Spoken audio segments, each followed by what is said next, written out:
যে বাংলাদেশের উড়ান দিয়া আমরা কত কোনায় চারটা গেছি, এখন তারা বেড়া দিয়া লাইছে। এই জন্য ওদের মাথা ব্যথা।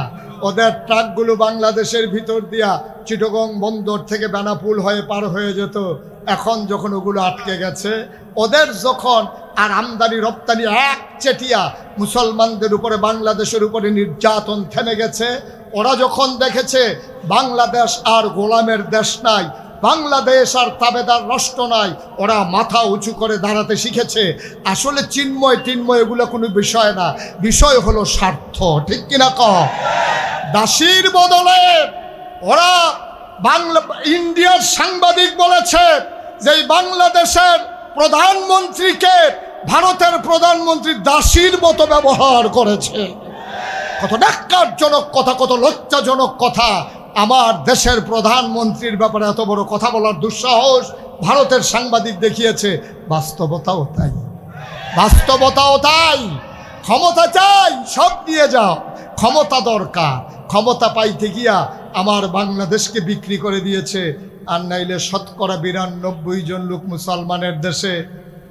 আপনারা শুনে অবাক হবেন, যখন 5ই আগস্ট সরকারের পতন হলো, আমি মুশতাক ফয়েজি কুমিল্লা ডিসির সাথে মিটিং করলাম, এসপি সাহেবের সাথে মিটিং করলাম, সদরের টিউনুর সাথে কথা বললাম, ওসির সাথে কথা বললাম। আমি হিন্দুদের কাছে মন্দিরে মন্দিরে আমরা ওলামায়ে কেরাম গেলাম, আমরা তাদেরকে এনশিওর করলাম যে আপনারা নিশ্চিন্তে থাকবেন, একটা ফুলের টোকা পড়বে না। আমাদের ছেলেগুলোকে বসিয়ে দিলাম। রাত্র 2:30টা পর্যন্ত আমি ঘুরে ঘুরে মন্দিরের নিরাপত্তা বিধান করলাম। তোমরা আমাদেরকে বিনিময়ে এটাই দিলা। আমরা তোমাদের মন্দিরগুলোকে দেখে রাখলাম, তোমাদের দোকানগুলোকে আমরা চেয়ে রাখলাম। আর সেই শতকরা 8 জনও না, কয়েকজন, তোমরা 4-5 জন, ওরা তোমরা মিলে আমার স্বাধীন বাংলাদেশে চিটাগংয়ের সেই আদালতের ভিতরে তোমরা আমার মুসলমান অ্যাডভোকেট সাইফুল ইসলাম আলিফকে দিবালুকে সড়ক পথে ফেলে তোমরা দাও দিয়ে কুপাইয়া আমার আলিফকে তোমরা হত্যা করেছো। ঠিক কিনা বলো? আমরা তোমাদেরকে আশ্রয় দিলাম। বাংলাদেশের হিন্দুরা মায়ের গর্ভে শিশু যেমন নিরাপদ থাকে, বাংলাদেশের হিন্দু এর চাইতে বেশি নিরাপদ আছে। ঠিক কিনা বলো? বাংলাদেশের হিন্দুরা টেরে পায় নাই কই আছে, কোনো আক্রমণ হয় নাই। পুরা গ্রামে, আমার গ্রামে মাত্র একটা হিন্দু ঘর আছে, মাত্র একটা। আমি তারে জিগাইছিলাম, রে তোরে যদি মাঝগানো রাখা আমরা 10,000 ভুটান নাগাইস সকলে একটা ফু দিলে তোর কী অবস্থা হইব? কই হুজুর আমি আস্তে করে আকাশের দিকে উড়া যায় আমরা না, আমরা তো এটা করি নাই। আমরা তো তার নিরাপত্তা বিধান করেছি। কোনো দুষ্ট প্রকৃতির মানুষকেও আমরা তার বাড়ির দিকে উঁচু করে তাকাতেই দেই নাই। তার মায়ের ইজ্জত আব্রুর উপরে আমরা আঘাত করি নাই। অথচ তোমরা পাগলের মতো বাংলাদেশে সন্ত্রাসী কার্যক্রমে ধরা পড়েছে, তার বিচার করতে যাওয়াতে তোমরা সংখ্যালঘু ট্যাগ লাগাই দিছ। আমরা কি বুঝি না মনে করছো? মনে করেন, আরো সহজ করে বলি, আমাদের এই জাফর ভাই কই? আচ্ছা, মনে করেন আমার আদরের শরীফ, এই শরীফকে 3 জন ছেলে মারতে আসতেছে। খুব খেয়াল করেন, চিকন কথা, কয়জন? কথা কথা কয়জন? শরীফকে মারার জন্য 3 জন আসছে। আসার পরে এর ভিতরে একটা এতিম ছেলেও আছে। মারতে যে আসছে 3 জন, এর ভিতরে একটা এতিম বাচ্চা আছে। তেও মনে করছে ফিটা যখন দেবো 2টা দিয়াই খারাপ কি, হেতে রঙে রঙে গেছে শরীফের ভাই। এখন শরীফের ভাইতে 15-20 জন বাড়িয়ে যখন দৌড়ান দিছে, এখন এই 3টার ভিতরে যখন ফিটা শুরু করছে, এতিম কি ফিটার ভিতরে পড়ছে না বাইরে পড়ছে? এখন সবাই হাঁটতে কি কয়, শরীফে তো ভালো মানুষ, তো এতিম ফলাটার এমনি ফিডর। শরীফ কি এতিম ফলারে ফিরছে না সন্ত্রাসীরে ফিরছে? ফিডা শুরু হইলে এতিম হইয়া যাও, আর ফিডা দেওয়ার সময় তুমি ডাট হইয়া যাও। কারবার কি? তোমরা বাংলাদেশের হিন্দুরা, তোমরা যদি সুন্দর মতো থাকো আমাদের তো আপত্তি নাই। তোমরা যখন মানুষের উপরে আক্রমণ করতে চাও তখন সংখ্যালঘু থাকো না, যখন তোমাদের বিরুদ্ধে মামলা হয় তখন তোমরা সংখ্যালঘু হয়ে যাও। ঠিক কিনা কও? বাংলাদেশের সংখ্যালঘুরা নিরাপত্তায় আছে, নিশ্চিন্তে আছে। কোনো সংখ্যালঘুর উপরে বাংলাদেশে আক্রমণ হয় নাই। যতগুলো আক্রমণ হয়েছে, যতগুলো মামলা হয়েছে, সবগুলো হয়েছে সন্ত্রাসীর বিরুদ্ধে। ঠিক কিনা বলো? আপনার বাড়িতে মেহমান আসছে, আপনার বাড়িতে এক মেহমান ছেলে বেড়াইতে আসছে, আর আপনি 5 ওয়াক্ত নামাজ মসজিদে গিয়া পড়েন, ফজরের নামাজ পড়ে আইসা দেখেন আপনার ছেলেরাও ঘুমায়, মেহমানও ঘুমায়, আপনার আর সহ্য হয় না। আর আমার ঘরে আমি 5 ওয়াক্ত নামাজি মসজিদ কমিটির সভাপতি, আমার ফুতায় তোরা ল্যাব গায়ে দিয়ে শীতের ভিতরে ঘুমাইবি নামাজ না পড়া, আমার কি আর ইজ্জত থাকে? উনি ফিডা শুরু করছে, ফিডার ভিতরে মেহমানও পড়ছে, মেহমানে লাভ 2 টাকা, মেহমান মেহমান। এখন বাজারও মানুষে কইতে আছে হাজি সাহেব এত খারাপ মানুষ, মেহমানরা সহ ফিডে। হাজি সাহেব মেহমান পিটায় না, বেনামাজিরে পিটে, ঠিক কিনা বলো? সুতরাং কায়দা মতো কথা বললে হবে না। হাজি সাহেব একটা মেহমানকেও পিটায় নাই, মেহমানকে আদর করে দেশি মুরগি খাওয়াইছে, আর যখন ফিটা শুরু করছে বেনামাজিরে পিটা শুরু করছে, ঠিক কিনা কও? কথা বলতে তো মজা, বড় আনন্দ করে কথা বলো। এই বাংলাদেশে আমরা জানতে চাই কোন জায়গায় কোন মন্দির আক্রমণ হয়েছে, আমাদেরকে তালিকা দাও, আমাদেরকে তালিকা দাও। আমরা সরজমিনে তদন্ত করব। সরকারের প্রশাসন লাগবে না, গোয়েন্দা লাগবে না, বাংলাদেশের 18 কোটি জনতা এক একজন এক একটা গোয়েন্দা, ঠিক কিনা বলো? বাংলাদেশে কোথাও আক্রমণ হয় না, আক্রমণ হয়েছিল সরাই কিরাই। কথা ঘুমাই গেছেন নাকি আপনারা? ব্রাহ্মণবাড়িয়া সরাইল, এটা পত্রিকাতেও আসছে। কালীগড়ে নাকি বারবার আগুন ধরাই দেয়, ওইখানে আবার কিছু মুড়িদ আছে। তো এই ঘটনার পরে আমি গেলাম, ওইখানে মাহফিল দিলাম যে আমি আসতেছি, তোমরা রেডি হও। সবাই রেডি করলো, মাহফিলের আয়োজন করলো। আমি ওইখানে গিয়ে জিজ্ঞেস করলাম, এই সারাটা বছর তোমরা একসাথে থাকো, তো হিন্দু মন্দিরে আগুন লাগাইতে গেছে কেন? হুজুর আমরা আগুন লাগাই নাই, আপনার কাছে, আপনার তো আপনার মুরিদ, আমরা সত্যি করে বললাম কোনো মুসলমান আগুন লাগায় নাই। তো লাগাইছে কে, ধরতে পারছো? কই জি হুজুর ধরতে পারছি। কেমনে ধরছো? কই যে হুজুর প্রতিদিন যখন আগুন লাগায়, চিন্তা করলাম আগুনটা লাগায় কে? ধরার জন্য আমরা বুস্তেংডি দিয়া দড়ি টড়ি নিয়া ওই মন্দিরের উপরে আম গাছ আছে, ওই গাছের উপরে বৈশা রয়েছি সন্ধ্যার পরে। রাতে তো আগুন ধরায়, সন্ধ্যার পরে উঠে বৈশা রয়েছি আর অপেক্ষায় আছি কখন দেখি আগুন ধরাইতে আসে। মাঝরাত যখন পার হয়ে গেল, আমরা নির্ঘুম রাত কাটাই অপেক্ষা করতেছি। হঠাৎ করে দেখলাম 2টা লোক আস্তে করে মন্দিরের দিকে আগাইতেছে, কালীঘরের দিকে আগাইতেছে। গিয়া কালীঘরের কাছে গিয়া যেই মাত্র দেয়া সোলাই বাড়ি মারছে আগুন ধরাবে, লাফ দিয়া গাছের থেকে পড়ে গেলাম। আঞ্জা দিয়া সবজিরে ধরলাম, ফিসমোড়া বান দিয়া বানলাম, লুঙ্গি খুললা দেখি একটারও মুসলমানই করাইছে না।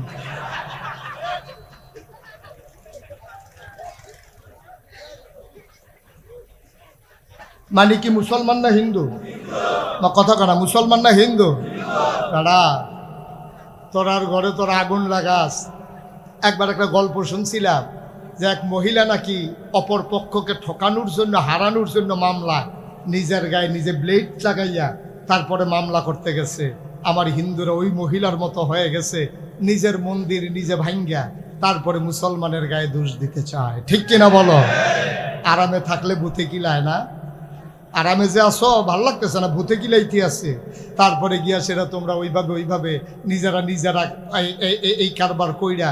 কিন্তু সুখের বিষয় হলো জগন্নাথ বিশ্ববিদ্যালয় থেকে, জগন্নাথ হল থেকে ঢাকা ইউনিভার্সিটির আজকে যখন হিন্দুরা মিছিল বের করেছে গতকালকে, ওরা বলেছে আমাদের কোনো অভিযোগ নাই বাংলাদেশের স্বাধীনতা সার্বভৌমত্বের বিরুদ্ধে। ওরা বলেছে ওই ভারতের মিডিয়াগুলো অপপ্রচার চালাচ্ছে, মুসলমান বাংলাদেশে মুসলমান যত শান্তিতে আছে, হিন্দুরা তার চাইতে আরো বেশি শান্তিতে আছে। আমার হিন্দু ভাইয়ারা সেই সততার পরিচয় দিয়েছে। আমি বলি যেখানে যত হিন্দু আছে তোমরা সাংবাদিক সম্মেলন করো, তোমরা জানিয়ে দাও আমি ব্যক্তির চাইতে দেশ বড়, আর দেশ বাঁচাইতে গিয়ে দেশের বিরুদ্ধে যেই ষড়যন্ত্র করবে ও যত বড় দাদা বাবু হোক, দাদাগিরির দিন আর নাই। ওরা 1947 সালে যখন পাকিস্তানকে বিভক্ত করে দিয়েছিল, ওরা মনে করেছিল আমরা সেই দিনের ছোট্ট শিশু আছি, আমরা যে কখন যুবক হয়ে গেছি ওদের মনেই নাই, ঠিক কিনা বলো? রক্তচক্ষু দিয়ে বাংলাদেশের দিকে তাকাবা, মনে রাখবা বাংলাদেশের এই মানচিত্রের উপরে যদি শুকনের থাবা পড়ে, বাংলাদেশের 18 কোটি মুসলমান জীবন যাবে, 1 ইঞ্চি জায়গাও ছাড়বে না।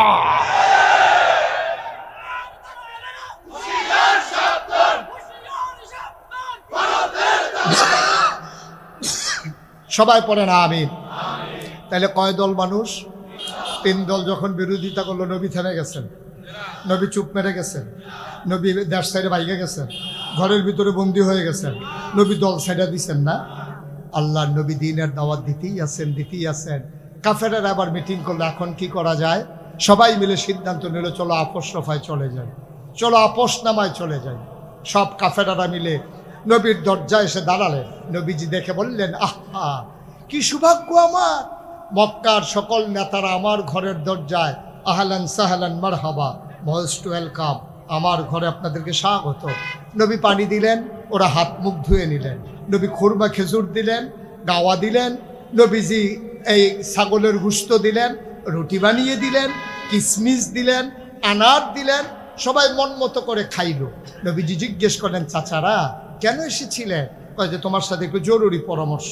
কয় তোমরা যে যা শুরু করলা, তুমি বাবা তোমার তো আচরণ ভালো, এই যে একটা খাওয়া দিলা, অনেক দিন হয় এরকম একটা খাওয়াই, সব দিক দিয়ে তো তোমার ভালো, চেহারাও ভালো, হাসিও সুন্দর, ব্যবহারও নম্র, সম্মান করতে শিখেছ, সব ঠিক আছে, তুমি আল আমিন, তুমি সাদেক, সব ঠিক আছে। কিন্তু বাবা ওই যে ধর্মের মুখে সুনকালি মাখাইতেছ, এই দেবদেবীর বিরুদ্ধে কথা বলতেছ, তোমার জন্য একটা কথা নিয়ে আসছি না, 3টা জিনিস তোমাকে দেব।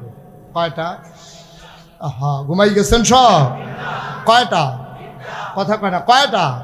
কয় তোমারে 3টা জিনিস দেব, তুমি চুপ মেরে যাবা। কয় কি কি দিবেন? আচ্ছা তাইলে আমাদের কথা বলি। কয় হ্যাঁ, আপনারা যখন বলবেন তখন আমি আর বলবো না, আবার আমি যখন বলবো আপনারা আবার বলবেন না, আমিন বলবেন না। কয়টা জিনিস দেবে? আবার কাফেরারা কয় 1 নম্বরে যত টাকা চাও টাকা দেব, যত টাকা চাও, আবার সামনে বস্তায় ভরে টাকা জমা করে রাখবো, যতক্ষণ মন চায় নেবা, শর্ত হইল এক আল্লাহর কথা আর বলা যাবে না। আপনার কি রাজি নাকি? টাকা পাইলে চুপ মেরে যাবে? আপনি তো এই কারবার আগে করছেন, তো এই কারবার তো আগে করছেন, টাকা পাইয়া যে আপনারা কি ঘটনা ঘটাইছেন সেই কথা বলে। উনি যে ঘুরা বসা লাগবে বুঝা নাই, ঘুরা বসেন আমার দিকে, নিয়ম হইছে, এটা মাহফিলে আইন হইছে। হ্যাঁ, আইন মানে না, রাষ্ট্রবিরোধী। মার হাবা কয় না, জোরে কয় না মার হাবা। টাকার কাছে আমরা বিক্রি হই না কি হই না? হই। অথচ নবীজিকে বলছে কাবার সামনে সব টাকা জমা করে রাখবে, যতক্ষণ মন চায় নেবে। নবী কি রাজি হইছে? কিন্তু আমার দেশে তো রাজি হয়ে যায়। 2001 সালে 1 অক্টোবর একটা সংসদ নির্বাচন হয়েছিল বাংলাদেশে। তখন আমার ওয়াজ এত মানুষ শুনে না, আমি তখন ওয়াজ বিশ্রাই, যে কোন জায়গায় ওয়াজ পাওয়া যায়। মাইকের আওয়াজ শুনলে আফসুস লাগে, আমারে যদি দাওয়াত দিত কুদের ওয়াজ করে আইতাম। এখন তো ওয়াজে আমারে বিশ্রায়, তখন আমি ওয়াজ বিশ্রাইতাম। তো আমারে মুরাদনগর থেকে, কুমিল্লা মুরাদনগর নাম শুনছেন তো?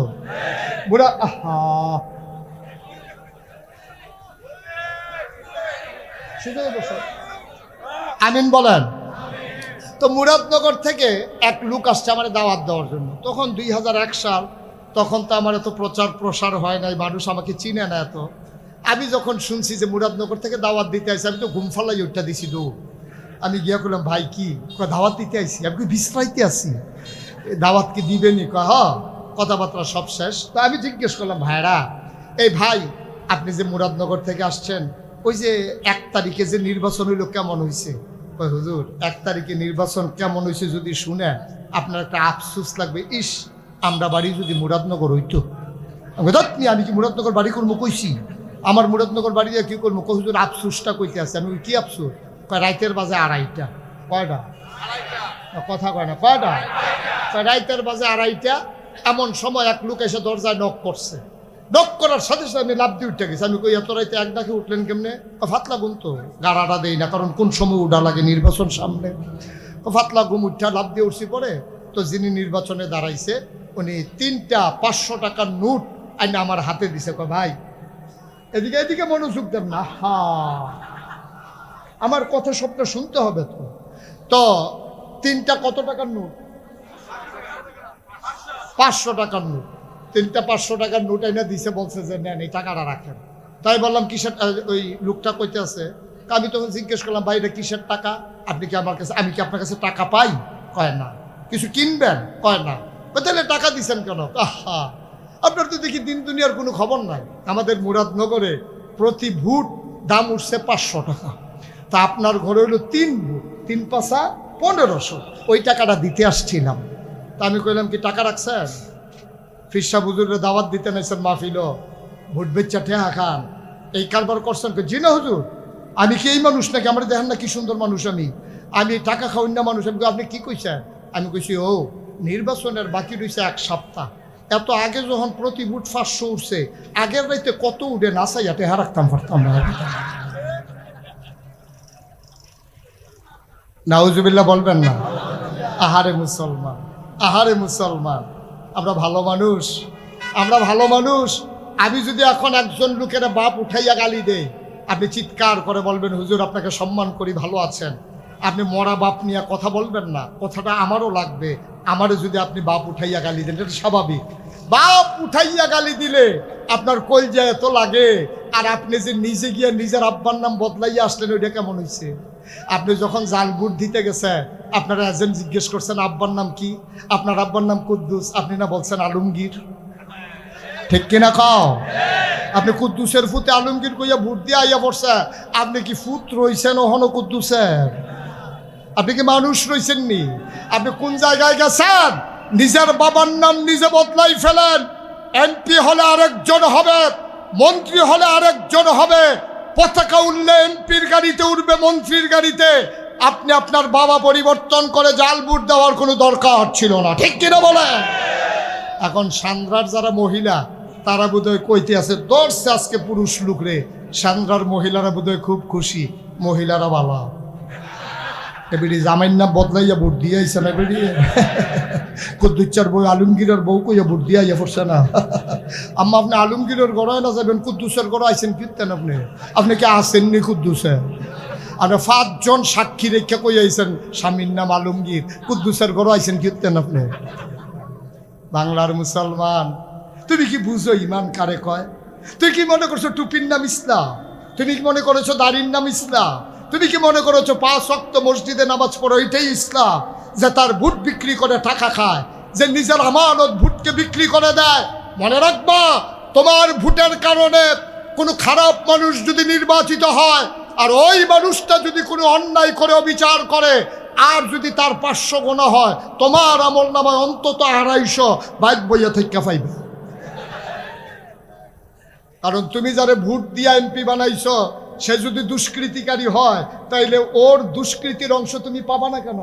তোমার কারণে তো সে এমপি হইছে, তোমার কারণে তো সে মন্ত্রী হইছে, তুমিও তো তারে ভোট দিয়া বানাইছো। সুতরাং এই তুমিও ভাগে নেওয়া লাগবে। সুতরাং যারা যারা এই কারবার করেন, বস্তা টস্তা সিলাইয়া রেডি করেন। গোনা যে কি পরিমাণে কামাই করতে আছে একটু খেয়াল করে দেখবেন, তাইলে বোঝা গেল আমার ভোট আমার কাছে আমানত। সামনে যখনই ব্যালটের সুযোগ আসবে, আমরা প্রমাণ করে দেব আল্লাহর আইন চাই, সৎ লোকের শাসন চাই, এবং আল্লাহর আইন যারা আনতে চায় তারাই আবার ভোটের অধিকার পাবে, ঠিক কিনা বলো? আর বাইরে বাংলার মুসলমানের কোনো দুষ্কৃতিকারী, কোনো দুর্নীতিবাদ, টাকা হরণকারী, যারা টেন্ডার মেরে দেয়, যারা রাস্তার গম খায়, ভগিন্নি বেডির লিগে বিস্কুট আইছে, হ্যাঁ এই বিস্কুট হাতে খাইয়া বইয়া রয়েছে।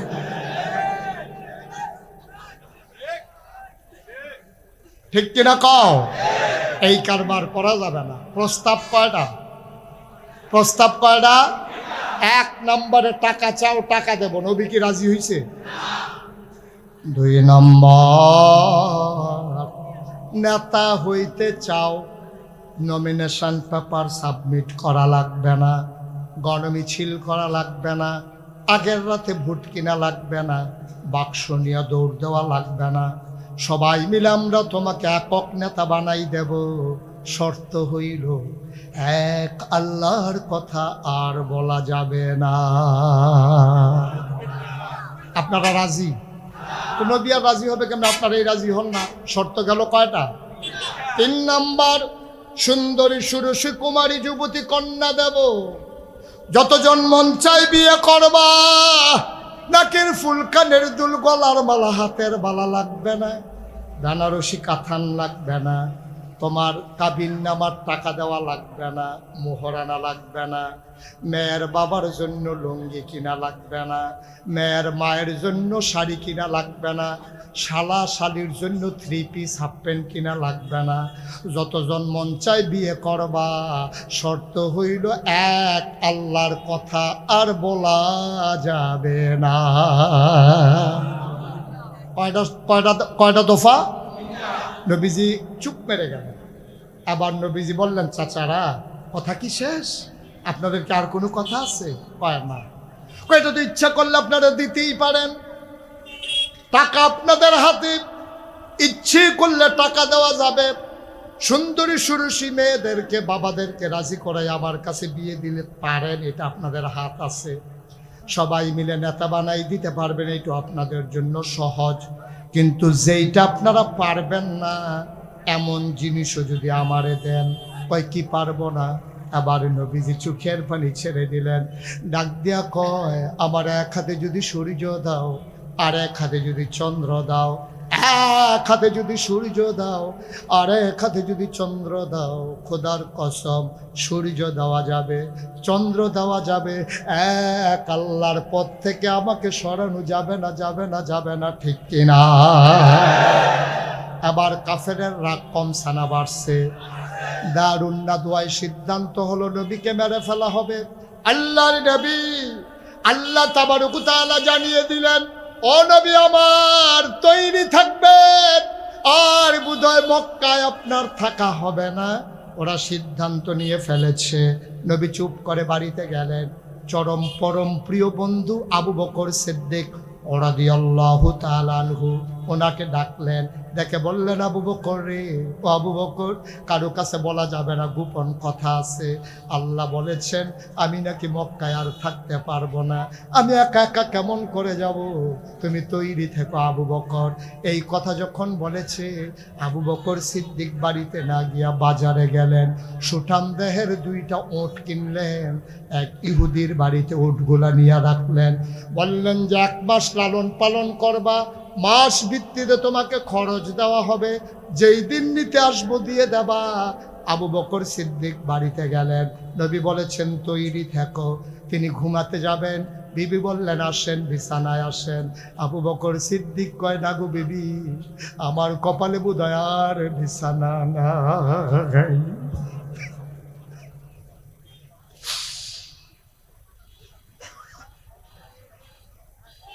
ওই লোকটারে বসাই দেন তো, ওই যে মাঝে দিয়ে হাঁটতেছে, বসাই দেন।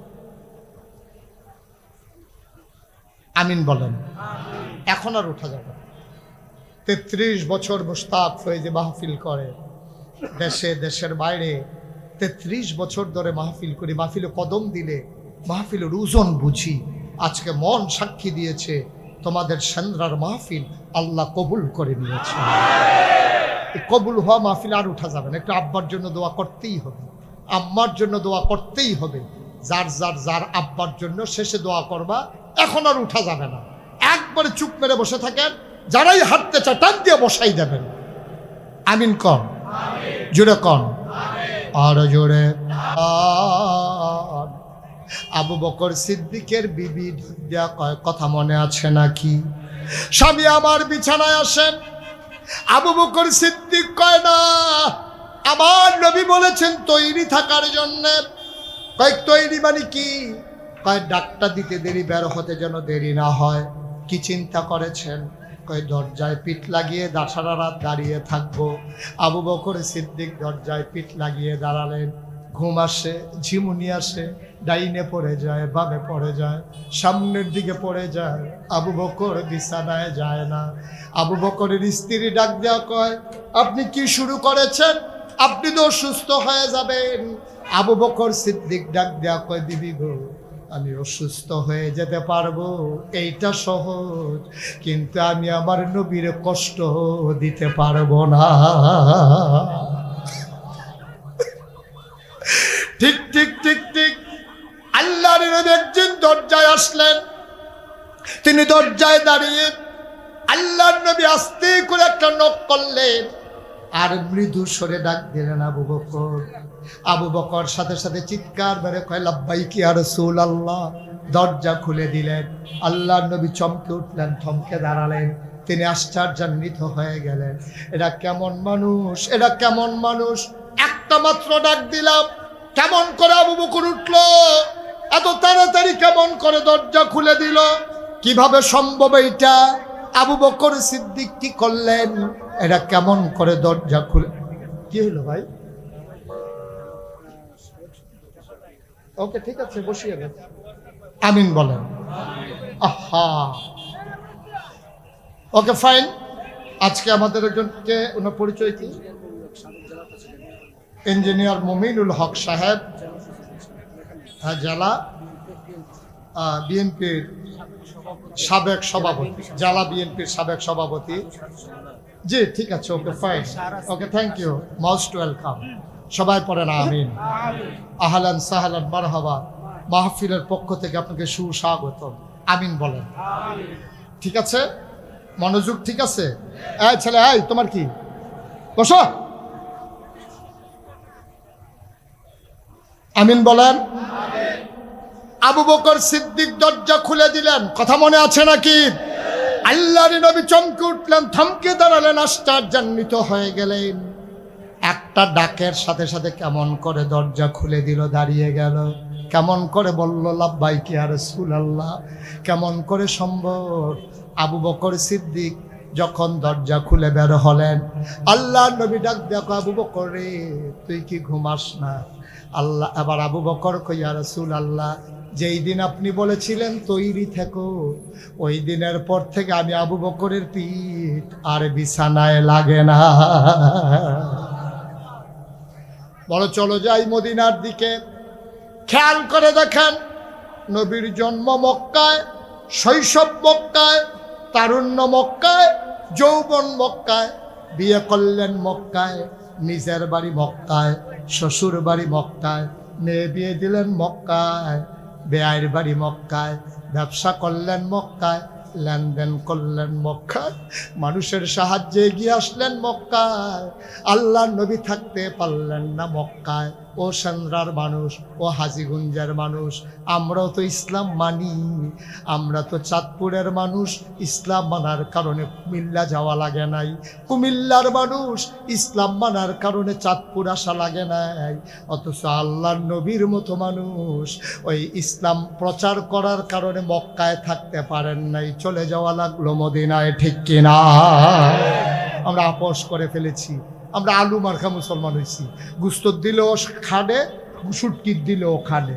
আমরা আপোষের ভিতরে চলে গেছি। অথচ নবীজি পারলেন না। যেই নবীজি এত মর্যাদার নবী, এত সম্মানের নবী, যার ব্যাপারে আল্লাহ বলেছেন যে রাহমাতুল লিল আলামিন ওয়া মা আরসালনাকা ইল্লা রাহমাতুল লিল আলামিন, নবী হচ্ছেন রহমত এই জগতের জন্য।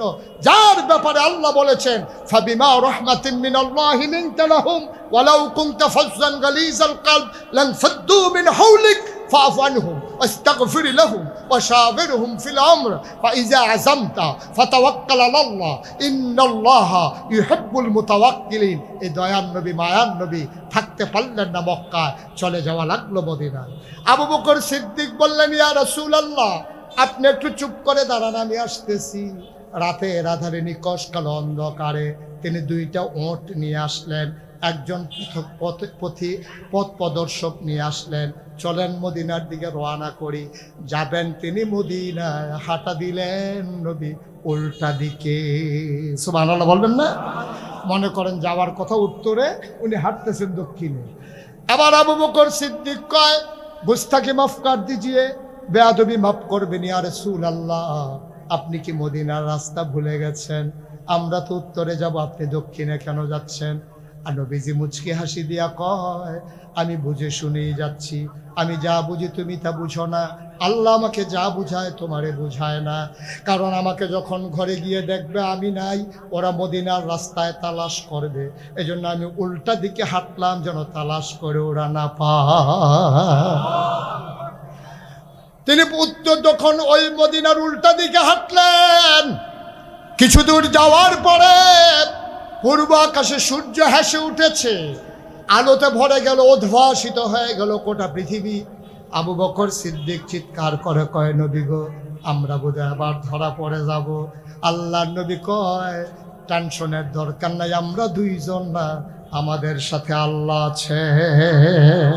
কি ওভার কনফিডেন্স, কি ওভার কনফিডেন্স! আত্মবিশ্বাস কারে কয়? আত্মবিশ্বাস কারে কয়? আমরা দেখেছি বাংলাদেশের মুসলমানরা যতই ইমানদার যেমনই হোক, হয়তো আমরা ওই সাহাবাদের মতো হতে পারিনি, নবীর জমানায় মানুষের মতো হতে পারিনি, তারপরও আমরা দেখেছি ওই বাংলাদেশের সীমান্তে, ওই রৌমারিতে, বুড়িমারিতে যখন ওই বিএসএফ আক্রমণ করেছিল বিডিআরের উপরে, তখন বিডিআর দেখিয়ে দিয়েছিল মুসলমান কেমন করে সত্য করে দাঁড়াতে জানে। ঠিক কিনা বলো? আমরা তো সেই মুসলমান বেড়া, আমাদেরকে চোখ রাঙ্গাও, আমাদেরকে চোখ রাঙ্গাও, সংখ্যায় আমাদেরকে কম মনে করো। মনে রাখবা, শিয়ালের 500 বছর, সিংহের 1 রাত্র। ঠিক কিনা বলো? তোমাদের মতো শিয়াল মার্কা কাফের বেদিন দিয়া আমরা তো তোমাদেরকে দিয়ে 15-20টা দিয়ে ওকে আলিয়ে গুনি না। ঠিক কিনা গাও? এইরকম প্রমাণ হয়েছে না? মুসলমানেরা যুদ্ধের ময়দানে গিয়েছে, সবাই যখন মেসওয়াক করতেছে, দাঁত মাজতেছে, এটা দেখেই কাফের দৌড় দিছে, কয় মনে হয় যেন কামড়াই এই খাইয়া ফেলবে, যেমনি দাঁত ধারাইতে আছে। মুসলমান টয়লেটে যাওয়ার জন্য লম্বা লাইন ধরেছে, বিশাল লম্বা লাইন। কি নবীজি কেমন সমরবিদ, কেমন যুদ্ধবিদ, কেমন বুদ্ধিজীবী! তিনি বললেন, চুলাগুলো কমিয়ে দাও, টয়লেটগুলো বাড়িয়ে দাও, খাবার খাবা কম, টয়লেটে যাবে মানুষ বেশি। এবার কয়েকটা টয়লেট দেওয়া হলো, লম্বা করে মানুষ সকালবেলা যখন লাইনে দাঁড়ালো, কাফেরারা তখন চিন্তা করলো টয়লেটে আইতেছে এইরকম, ঘরে জানি কিরকম, পলাতক হয়ে গেছে। এটাই তো মুসলমানদের ইতিহাস। ঠিক কিনা বলো? আল্লাহর নবী ডাক দিয়া বললেন, আবু বকর, ও আবু বকর, দেখো কোথাও কোনো গুহা পাওয়া যায় নাকি? দিনের আলোতে আমরা ধরা পড়ে যাব। গুহা পাওয়া গেল, সাউর গুহা। আবু বকর সিদ্দিক বললেন, ইয়া রাসূলুল্লাহ, গুহা পাওয়া গেছে। নবী ঢুকতে গেলেন, আবু বকর সামনে হাত ছড়িয়ে দাঁড়ালেন, বললেন, নবী আমার, আপনি গুহায় আগে ঢুকবেন না। কয় কেন? আমি আগে ঢুকবো না কেন? কয় বিষাক্ত সাপ থাকতে পারে, পাহাড়ি গুহা বিচ্ছু থাকতে পারে, আপনাকে কামড়ে দিতে পারে, আমি আগে দেখে আসি। আল্লাহর নবী কেঁদে ফেললেন, গাল বেয়ে বেয়ে টপ টপ করে পানি পড়ে। ডাক দেখো, আবু বকর রে, ও আবু বকর, আমি ঢুকলে আমারে কামড়াবে, তুই ঢুকলে কি তোরে কামড়াবে না? তোরে কি সাপ চিনে না? আবু বকর সিদ্দিক কয়, নবী গো, আমার যদি সাপ কামড়ায় কোনো সমস্যা নাই, আমার মতো 100 আবু বকর মরে গেলে ইসলামের কিচ্ছু হবে না, কিন্তু আপনি নবীর যদি কিছু হয়ে যায় ইসলাম থাকবে না।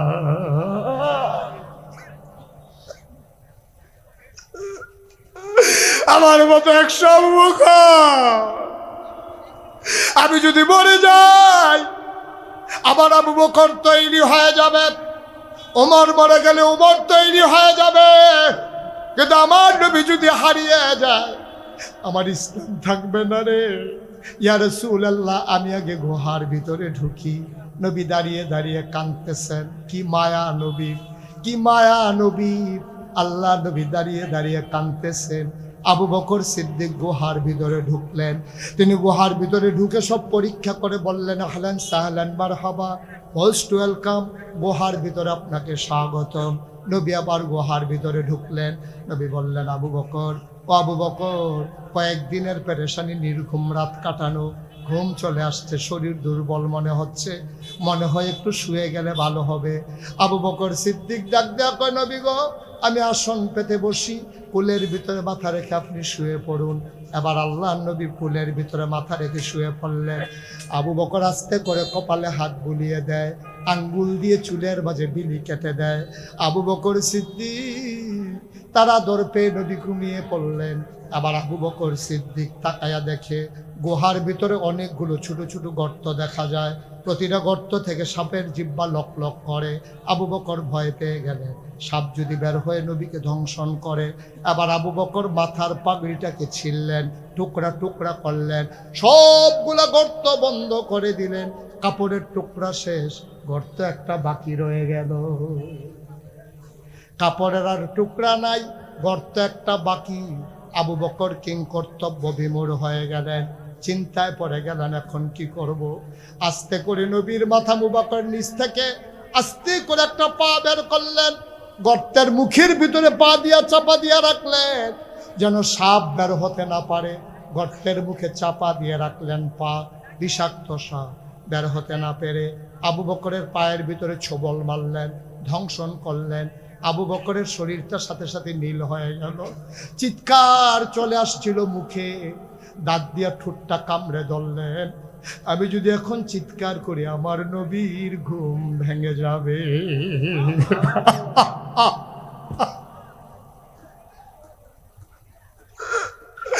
আমি যদি আওয়াজ করে কাঁদি আমার নবীর ঘুম ভেঙে যাবে। আল্লাহর নবীর ঘুম ভেঙে গেলে আমি কষ্ট পাবো, আমি আবু বকর মরে যেতে পারবো, আল্লাহর নবীর ঘুম ভাঙাতে পারবো না। আবু বকর ঠোঁটটারে কামড় দিয়ে ধরে রেখেছেন দাঁত দিয়া। তিনি কান্নার আওয়াজ থামাইলেন, কিন্তু চোখের পানি থামাবেন কি দিয়া? কান্না থামানো গেল, দাঁত দিয়া কামড়ে ধরে। চোখের পানি থামাবেন কি দিয়া? বিষের যন্ত্রণায় টপ টপ করে পানি পড়তেছে, দাড়িগুলো ভিজে গেল, বুকের পাঞ্জাবিটা ভিজে গেল। মনের অজান্তে আবু বকরের চোখের 2 ফোঁটা পানি নবীর গাল মুবারকে পড়ে গেল।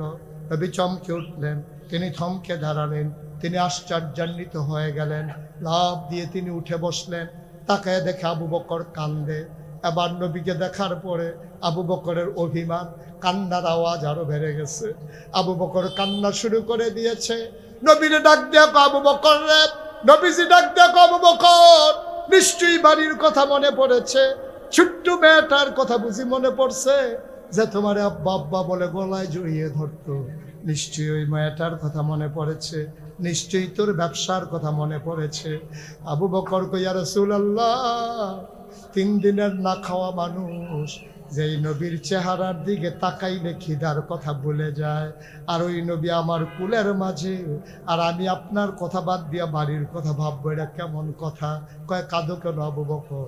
কই ইয়া রাসূলুল্লাহ, মনে করছিলাম বলবো না, মনে করছিলাম আপনারে বলবো না, আপনারে বিরক্ত করবো না, আপনি জিজ্ঞেস করে ফেলেছেন, না বলে আর উপায় নাই গো নবী।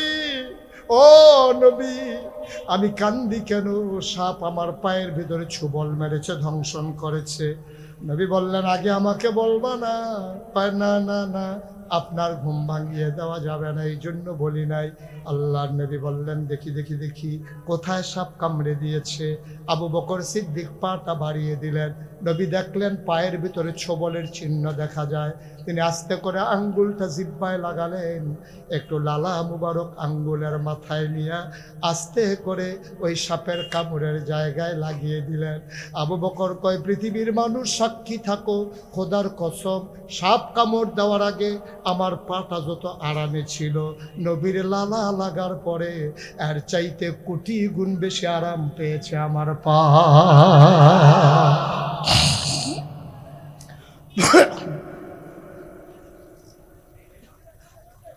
চাঁদপুরের মুসলমান মুশতাক ফয়েজি যদি কোনোদিন আর না আসে, কোনোদিন যদি তোমাদেরকে না ডাকে, মনে রাখবা আমি এসেছিলাম, মনে রাখবা কথা কথা বলে গেলাম।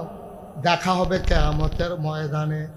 অক্ষরে অক্ষরে পালন কইরো ভাই, মন যা চায় তা কইরো না। কয়দিনের জিন্দেগি, মুরব্বী ছাড়া তারা যারা ছিল তারা গেল কই, আমরা একদিন যাব কই। হিসাব মিলাও, এমন একটা সুন্দর জিন্দেগি করো, হৃদয়ের ভিতরে মানুষের প্রতি মায়া জাগাও, ভালোবাসা জাগিয়ে দাও, দেশপ্রেম জাগিয়ে নাও। এই দেশ আমার দেশ, তোমার দেশ। দেশ থাকলে তুমি থাকবো, আমি থাকবো। দেশ থাকলে ইসলাম থাকবে, দেশ থাকলে মন্ত্রী হবে, এমপি হবে, ঠিক কিনা?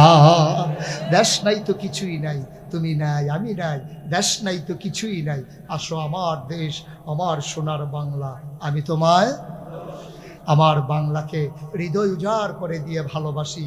দল মত নির্বিশেষে আমাদের নানান ম্যানিফেস্টো থাকবে, আমাদের মত পার্থক্য থাকবে, কথায় আচরণে খাবারের মেনুতে আমাদের ভিন্নতা থাকবে, কিন্তু দেশের ব্যাপারে আমরা আপোষহীন। ঠিক কিনা বলো? দেশের ব্যাপারে কোনো আপোষ নাই। কে বিএনপি, কে জামাত, কে জাতীয় পার্টি, কে ইসলামী আন্দোলন, কে শাসনতন্ত্র, কে খেলাফত, কে মজলিস, এই চিন্তা করার সুযোগ নাই। দেশের ব্যাপারে সবাই মিলে আমরা সবার একটাই পরিচয়, আমরা বাংলাদেশি। ঠিক কিনা বলো? আর বাইরে কোনো পরিচয় নাই। আর মুসলমানের সবচেয়ে বড় পরিচয় ইন্নানি মিনাল মুসলিমিন, আমি মুসলমান। ঠিক কিনা বলো? আমি যেখানেই যাই আমি কি? মুসলমান। আর বাইরে কোনো পরিচয় নাই। সুতরাং আমরা যদি ঐক্যবদ্ধ থাকি, আমরা যদি দল মত নির্বিশেষে ঐক্যমত্যের ভিত্তিতে আমরা যদি সমাজ চালাতে পারি, খোদার কসম, ভারত নয়, আমেরিকা নয়, রাশিয়া নয়, চীন নয়, পৃথিবীর এমন কোনো পরাশক্তি নাই বাংলাদেশকে দাবিয়ে রাখতে পারে। ঠিক কিনা বলো? জেগে যারা উঠেছে, মৃত্যুকে যারা আলিঙ্গন করতে শিখেছে, তাদেরকে মৃত্যুর ভয় দেখিয়ে লাভ নাই। আমরা তো মৃত্যু শিখেই গেছি। আবু সাইদ দেখিয়ে গেছে কেমন করে মরতে হয়, মুগ্ধ দেখিয়ে গেছে কেমন করে মরতে হয়। সুতরাং ওই 2006 সালে 28 অক্টোবর পল্টনের রাজপথে আমার মুজাহিদ দেখিয়ে গেছে কেমন করে জীবন দিতে হয়। ঠিক কিনা বলো? সুতরাং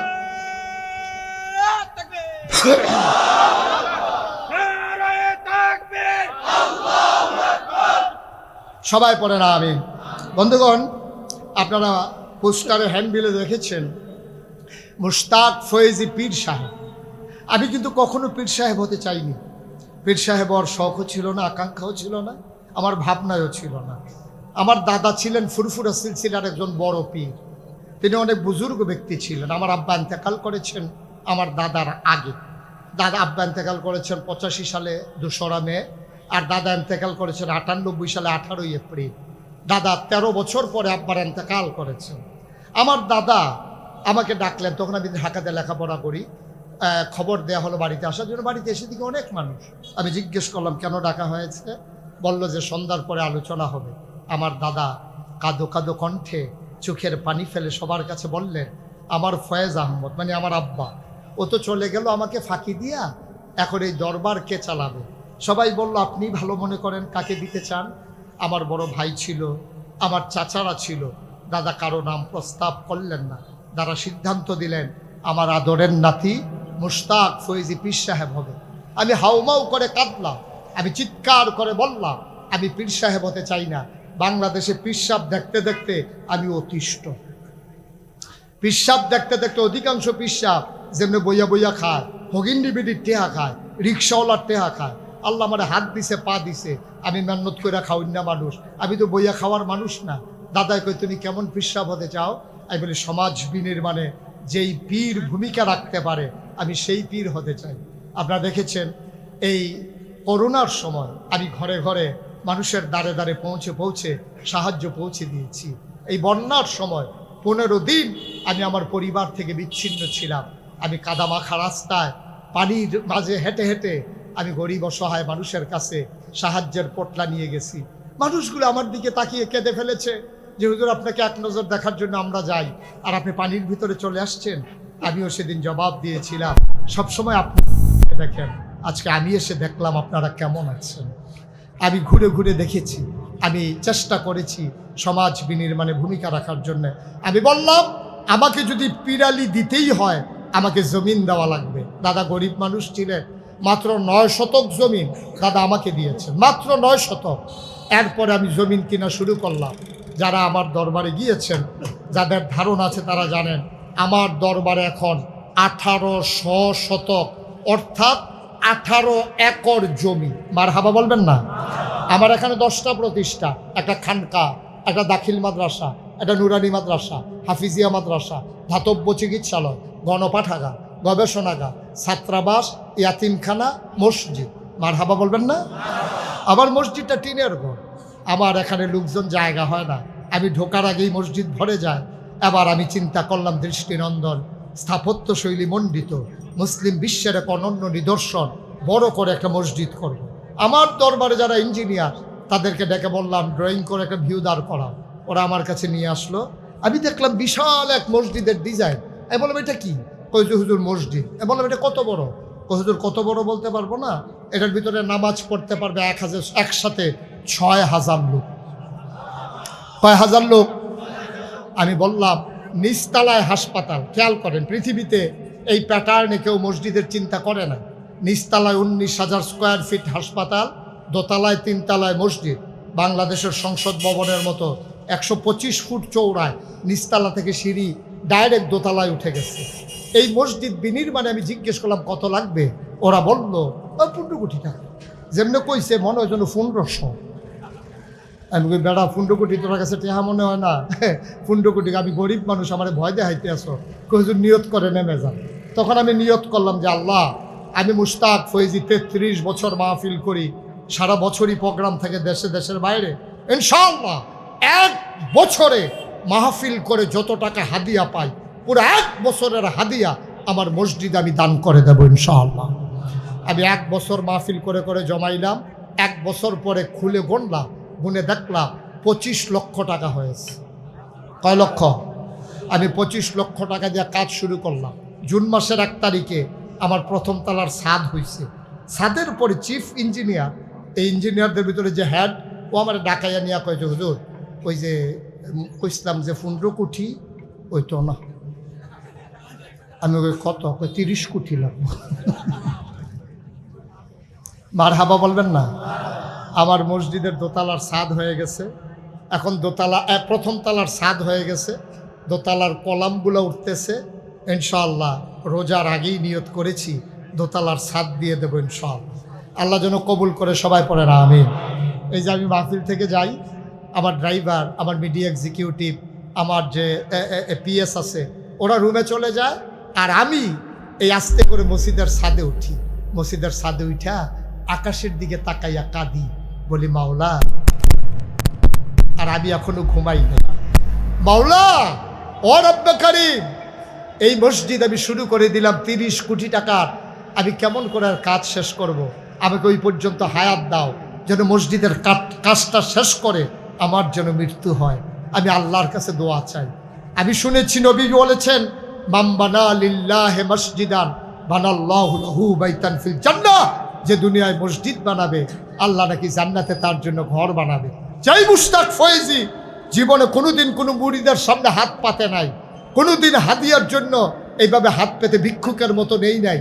সেই মুশতাক ফয়েজি এখন একটা রিক্সাওয়ালা দেখলেও তার কাছে মসজিদের কথা বলি, কারণ এই মসজিদ বাংলাদেশের সম্পদ হবে। আমি একদিন থাকবো না, নিচতলায় মানুষ চিকিৎসা নেবে, দোতলায় মানুষ নামাজ পড়ে বাড়িতে যাবে, যেন মনেরও চিকিৎসা হয়, শরীরেরও চিকিৎসা হয়। আমার এই মসজিদ আমার স্বপ্ন। এই মসজিদ আমাকে ঘুমোতে দেয় না। আমি ঘুমের মাঝে আটকে উঠি, চমকে উঠি, স্বপ্নে দেখি মসজিদ। আমি খেতে গেলে চোখের সামনে মসজিদ ভেসে ওঠে। আমার সন্তানের জন্য এত মায়া লাগে না, মসজিদের কথা মনে হলে যত মায়া লাগে। আমার এই মসজিদ আমার স্বপ্ন। আমি কোনোদিন হাত পাতি নাই। আমি আজকে হাজীগঞ্জের এই মানুষগুলোর কাছে, সান্দ্রার মানুষগুলোর কাছে বিনয়ের সাথে মিনতি আমার, আসুন সবাই মিলে এই মসজিদ বিনির্মাণে এক একজন অগ্রসেনানী হই। আমরা সবাই মিলে গর্বিত সৈনিক হই। সবাই মিলে চেষ্টা করলে একেবারে সহজ হয়ে যাবে, কঠিন কিছু না। এই পর্যন্ত ৪ কোটি ৩০ লক্ষ টাকা আমি খরচ করে ফেলেছি। ১৫ লক্ষ টাকার মতো আমার হাতে আছে। ২০ লক্ষ টাকার মতো মাল আমার মসজিদের সামনে আছে। আমি ইনশাল্লাহ আগাইতেছি, থেমে যাব না ইনশাআল্লাহ। আপনারা দোয়া করেন, সবার কাছে দোয়া চাই। আর এখানে যারা আছেন, যতগুলো মানুষ আছেন, ১০০টা টাকা করে যদি সবাই দেন, কয়েক লক্ষ টাকা হয়ে যাবে। ১,০০০ টাকা করে ১০০ লোক দিলে ১ লক্ষ টাকা হয়ে যায়। জীবনে কোনো দিন নিজের জন্য হাত পাতি নাই। আমার মসজিদ আমার স্বপ্ন, আমার ভালোবাসা। আপনাদের জন্য জান্নাতের ঘরের ঠিকানা আল্লাহ যেন কবুল করে। সবার কাছে আমরা এখন আব্বার জন্য, আম্মার জন্য দোয়া করব। একটা লোকও দোয়া না করে যাব না। তার আগে আমি বিনয়ের সাথে মিনতি, আমার এই মসজিদে 2টা টাকা দিয়ে হলো আপনি শরীক থাকবেন, একজন লোকও যাবেন না। 2টা টাকা দিয়ে হইলো আমার মসজিদে শরীক থাকবেন ইনশাআল্লাহ। আল্লাহ যেন কবুল করে। আমরা প্রাণ ভরে দোয়া করবো ইনশাআল্লাহ। সবার আগে সাড়া দিয়েছে মাশাআল্লাহ। আমাদের জানাজা শেষ হয়ে গেছে। আমার জাফর ভাই, আরাফাতি ভাই, বড় ভালো মানুষ, স্বর্ণপদকপ্রাপ্ত চেয়ারম্যান। আমি তো চিন্তা করতেছি কেমনে স্বর্ণপদক পাইলো, এমনি পাইছি। মারহাবা কয় না? আমার জাফর ভাই 5,000 টাকা নগদ আমার মসজিদের জন্য দিয়েছেন। আমার যারা ভলান্টিয়ার আছো তোমরা তোমাদের জায়গা থেকে একটু সহযোগিতা করো আমাকে। যারা উঠে উঠে আসার দরকার নাই, যারা ভলান্টিয়ার আছেন, হিতাকাঙ্ক্ষী আছেন আমার, সবাই জায়গায় থেকে 1 মিনিট সময়, তারপরে আমরা ইনশাল্লাহ দোয়া করব। আমাদের রৌনক বক্স মেহমান এসেছেন, তিনি আপনাদের সামনে একটু সালাম দেবেন, তারপরে আমরা দোয়া করব। তার আগে 1 মিনিট সময়। হ্যাঁ, বুঝতে পেরেছি, মমিন ভাইয়ের কথাই কইতে আসছি। জাফর ভাই মমিন ভাইয়ের কথা আমার মনে করাই যায়। মাশাল্লাহ, আমার আরেক ভাই উঠেন না। জি মাশাল্লাহ, আমার মমিন ভাই আছেন, এখানে কথা বলবেন। আপনারা যারা আছেন, যারা দাঁড়িয়ে আছেন, ওদের মাঝ থেকেও 2-1 একটু সহযোগিতা করেন। 2-1 একটু সহযোগী, এলাকার মানুষ যারা আছেন, আমার ইউটিউবার যারা আছো, তোমরা একটু ভিতরে ঢুকো। এরপরে দোয়া না করে একজনে যাওয়া যাবে না। আব্বার জন্য দোয়া করবেন, আম্মার জন্য দোয়া করবেন। মসজিদে টাকা দিলে দিবেন, না দিলে নাই, এটা আমার আবদার। আপনি ভাল লাগলে দেবেন, না ভাল লাগলে নাই, কিন্তু আপনি দোয়া না করে যাবেন না। আপনার আব্বা আপনার দিকে তাকিয়ে আছেন, আপনার আম্মা কবর থেকে তাকিয়ে আছেন, আপনার দোয়ার প্রত্যাশী। আমরা সবাই মিলে আমরা কিছু কিছু শরিক হই। আর আমার কলিজার টুকরা যুবকেরা, তোমরা একটু সাহায্য করো। যারা দিতে চায়, এই কয়েকজন লোক উঠে যাও, যে মাশাল্লাহ মাশাল্লাহ কিছু ভাই কিছু টাকা দিয়েছেন। আর যারা টাকা, এই ছেলে বসো, দাঁড়াইছো কেন তোমরা? টাকা দিতে দাঁড়ানো লাগে নাকি? সবাই বসে থাকেন, আমার ছেলেরা আসবে। যারা পারেন দেবেন, না পারলে নাই। মাশাল্লাহ মাশাল্লাহ, অনেক ভাইয়ারা দিয়েছেন, অনেক দিতেছেন। একজন লোকও খালি যাবেন না, দয়া করে 2টা টাকা দেবেন। আমার ছোট্ট সোনামণি যারা আছো, 2টা টাকা দাও, তারপরও তুমি মসজিদ বিনির্মাণে। মাশাল্লাহ, আমার আজকের মাহফিলের সভাপতি জনাব শরীফ, শুনেন, আমার আদরের শরীফ, গাজী শরীফ, উনি ইনশাল্লাহ আমার মসজিদের জন্য দেবেন 10,000 টাকা। বলেন মারহাবা, আল্লাহ যেন কবুল করে, সবাই পড়ে আমিন। যারা দিয়েছেন দেন, যারা দাঁড়িয়ে আছেন তারাও দেন। একজনও খালি যাইয়েন না, মসজিদে দেবেন, আমাকে তো দেবেন না। 10টা টাকা দিলে আপনি গরিব হয়ে যাবেন না। সবাই মিলে আমরা এখন তওবা করব, দরকার আছে নাকি নাই? সবাই একটু বসে পড়ুন, সবাই বসেন, সবাই আমার সাথে পড়েন।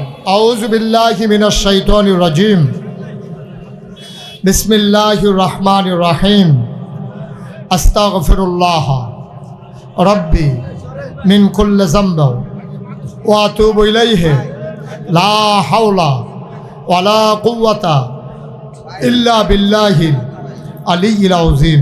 হে আল্লাহ, সবাই জুড়ে বলেন, হে আল্লাহ, হে আল্লাহ, হে আল্লাহ, ইচ্ছায় অনিচ্ছায়, প্রকাশ্যে গোপনে, শয়তানের কুমন্ত্রণায় পড়ে, নফসের তাড়নায় পড়ে জীবনে যত গুনাহ করেছি, কবিরা সগীরা শিরক বেদাত, সমস্ত গুনাহ থেকে খালেস অন্তরে তাওবা করতেছি।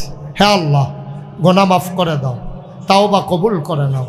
আশহাদু আল্লা ইলাহা ইল্লাল্লাহু ওয়াহদাহু লা শারীকা লাহ ওয়া আশহাদু আন্না সাইয়্যিদানা হাবিবানা মাওলানা মুহাম্মাদান আবদুহু ওয়া রাসূলুহু সাল্লাল্লাহু আলাইহি ওয়াসাল্লাম। আমিন আমিন আমিন। যারা দাঁড়িয়ে আছেন, যেখানে যারা দাঁড়িয়েছেন বসে পড়ুন। আগের থেকে যারা দাঁড়িয়ে রয়েছেন দাঁড়াইয়ে থাকেন, তারা আর বয়ার দরকার নেই, এই সুযোগে আবার বইয়া লাইন না। হ্যাঁ, যারা বসা ছিলেন তারা বসেন। এই যে এই পাশের লোকগুলা কি কথা শুনেন না আপনারা? বসে পড়তে বলেছি।